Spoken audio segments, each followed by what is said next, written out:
My first love was a carpenter, and I fell in love with this carpenter because of 3 lessons that I learned while observing him.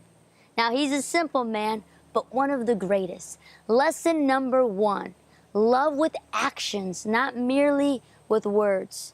This carpenter didn't have a lot of money, and so he could only afford 1 car. And so he would ride his bike to and from work so that his wife and his children could have the very best. And recently, now well in his 50s, this carpenter once again rode his bike to and from work because he lent his car to a friend who, in his own words, needed it more than he did. This lesson really is a two-folded one because I also learned that people are much more important than things. Lesson number 2, forgive those, not only just those, but those who have hurt you. Now, this carpenter has his own version of the Cinderella story.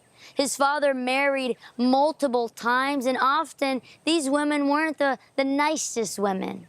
Sometimes he would go to sleep hungry, sometimes he was beat, and sometimes he even slept outside. But nonetheless, he forgave them anyway. I recently was able to go to Brazil with him, and I didn't recognize some of the faces as we have lived here for such a long time. But it was only later that I realized that person, that woman, that guy, those people that he was interacting with, those people that he was hugging and laughing with, were the very people who had hurt them. It was clear that he truly had forgiven. And finally, lesson number 3. The greatest gift you can give anyone is the gift of time. Now, this one for me is the one that I will cherish the most. Because, well, as a little girl, all I really wanted was to spend time with my dad. And by now, I think you have realized that this carpenter is my father. And he would come home from work, calloused hands, hurt back. He worked all day, and as soon as he'd walk through the doors, I'd run over and say, "Daddy, Daddy, do you think we could play?" And later the playing became, "Do you think we could go run?" And not just run 10 miles. And never once did he say no to me. He was tired, he was hungry, but he always took the time for me and for my brother. I don't remember the Christmas toys. I don't remember the gadgets or all the things that he gave me. But I do remember the time that he spent with me, all of the memories that we've made. And now I know today is Father's Day, and you might be sitting here thinking, well, I didn't have a dad like that. I didn't have a father who was present and who taught me these valuable lessons. But then it dawned on me that the lessons that I learned from the life of my father, he learned from the greatest carpenter who ever was. And this carpenter is Jesus.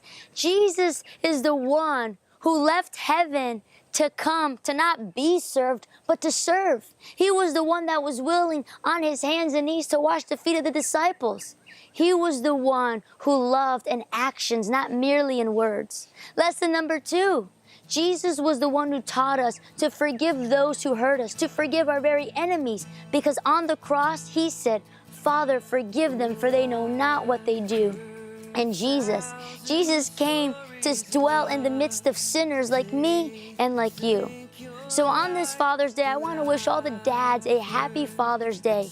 But most importantly, I want to wish our heavenly dad a happy Father's Day.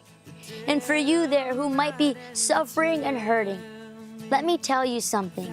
My prayer is that today you will fall in love with a carpenter, but not just any carpenter, Jesus Christ. Good, good Father, it's who you are.